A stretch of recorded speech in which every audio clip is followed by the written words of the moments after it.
do they understand, or do they, I don't know, do they know that you guys are doing drugs? Does that, Yeah, I mean, I they do think now. they would have to at some level. They didn't know nothing then, but, you know, I didn't keep it from them.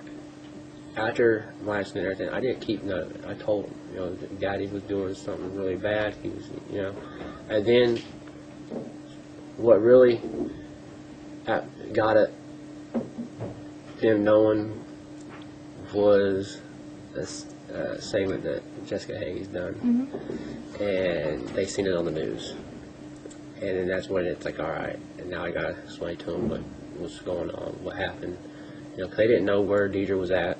We didn't tell them. We just told them that she was in a hospital like her dad, you know, getting help, and that's when they learned she was in jail, and they learned that, you know, I was doing making drugs. They say making drugs. That's what they, you know, and I was in a lot of trouble. But I didn't keep it from them after that. I told them, I explained to them, and I sit them down and all the time. They would get, you know, depressed and come in. Well, we don't want you going away. And it's like, look, you know, Daddy messed up. He knows he messed up, and there's going to be that possibility I'm going to have to for a little while. But don't forget that, you know, I love you guys. Nothing's going to change that. And, you know, we're making it. I mean, when you think about the possibility that, I mean, your DCS took your kids away for a while. I mean, you guys are, I mean, honestly, you guys are really lucky that you have them. Mm-hmm. What, I mean, life without your kids, what would that be like? Well, just like life without their dad. You know, I mean, we done everything DCS asked us to do, everything beyond, and you know, they even said that they wished majority of their cases would be like ours. Mm-hmm. That's what I mean. I read the court case, and that's really why Deidre got the kids back, is because it said they did everything that they even asked. So I mean, obviously, you guys wanted your kids back. Mm-hmm. What do you think? Because I think, you know, they can understand at some level right now, you know, all that kind of stuff. When they get older, because I know kids can, you know, when they become young adults, that sort of thing, and they look at the situation, and what if they come to you and they say, why did you choose the drugs over me that night? I'm not sure. What would you say to them? Because really, I mean, to lay the facts down bare, that's what happened. I mean, you had kids, but you were still doing meth. You were still cooking meth. You chose the drug over your kids. Not really. I mean, yes, but no. But you said you were taking care of them. My you kids, know, that's still it. See, that sort of thing.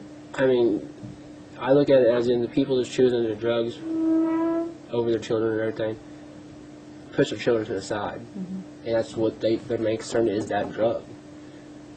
You know, and that's what they care for. That's, you know, their kids are back there, so be it. And they'll eventually do what they got to do with them. And my kids were, you know, number one. My oldest son, he played soccer. We took him soccer every week for practice. Every game we were there. You know, went outside and played with them, done things with them, went for walks, and went camping or mushroom hunting. So you never did it in front of the kids? No. You know, I didn't.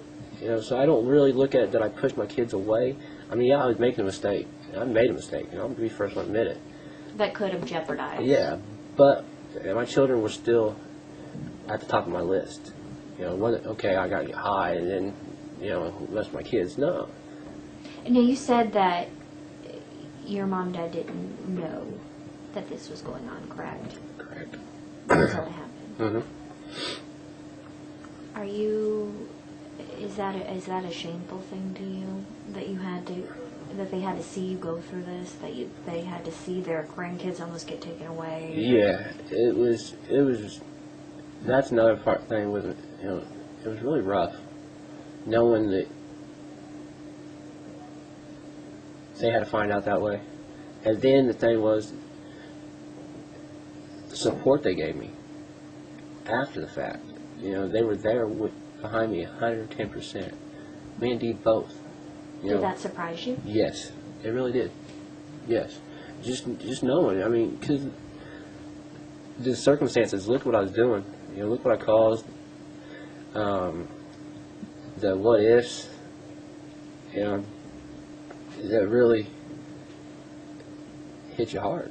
And then you know, then to see that they're right there. They got your back. They're doing everything they could. You know, my dad was at every court hearing I had with me. Everyone. They were, you know, they had our children. They were raising them. We got visits during the week, and then eventually we got our weekend passes where we can get them over the weekend. And then eventually we got them back. You know, and no matter what, they were there. You know, and yeah, it was real surprising.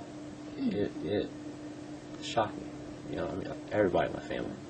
And also, Deidre, because you were saying you thought that might end. Yeah. Yeah, but just, I mean, because the thought of, I just didn't ruin my life, I ruined hers, I ruined the kids'. Yeah, it made me think, okay, she's not going to stick with you, bud. You know, look what you caused. And then, you know, the defects of me, the being burnt and everything, you know, some people look at that like, I don't want no part of that no more. I don't want that. And she went that way. She, you know, she stuck beside me, and she's still beside me. What do you think it's going to be like when you get out, going from a couple who used to use drugs to a couple who now is clean? Well, we've been that couple who's been clean before. It's going to be no different. Like I said, you know, with me, what I've been through, nothing's going to push me back to it. And then I know nothing's going to push her back to it, too, because she's been through the same thing. You know, she ain't been burnt, but she's been through it still. She's seen the pain and everything I've been through. She's been at every therapy session she could. She got out of jail with me. She took me. She knows. You know, she sees my body. She knows what it's done, and she ain't gonna go back either. You know, we've learned the hard way. We learned, and I mean everybody. You know, sometimes it takes that. Do you think if that lab hadn't exploded that you would still be doing meth? Possibility.